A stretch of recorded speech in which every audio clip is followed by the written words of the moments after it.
I suppose that the fact that these young women in these beautiful uniforms were being placed into field hospitals and nursing young men, because you had to be at least relatively young, you know, to be fighting in that war. And there's always a possibility or even a likelihood that they might feel romantic towards each other.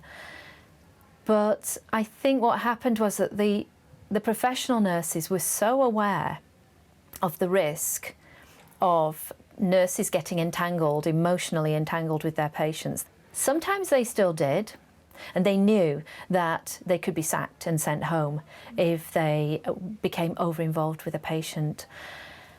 So I think those emotions were kind of kept very much in the background. I think they controlled those emotions, even though they may often at times have felt them.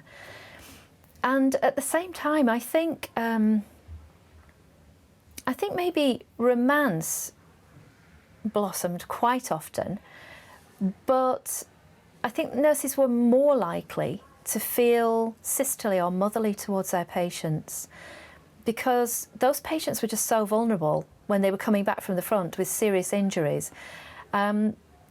I think what was aroused in the nurses was compassion, and I think it made you a better nurse. I think it was better for the patients, and they believed that at the time, if you could portray yourself as a family member, if you could have that presence with the patient as somebody who was like a mother or like a sister.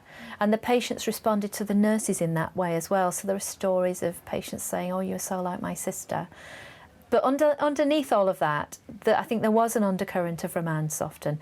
And a lot of patients corresponded with a lot of nurses when they went back to the front, especially the nurses in the French military hospitals. It seems to have happened more there than in the British hospitals, that patients got better, went back to the front lines, and from the trenches wrote letters, lots of letters back to their nurses, and nurses replied to those letters. So they remained friends. So there were a whole range of different ways that nurses and patients could be with each other, but never the Catherine Barclay, Ernest Hemingway type of nurse where she's actually climbing into bed with the patient. That would never have happened in any scenario. And those, there were rules about how that couldn't happen.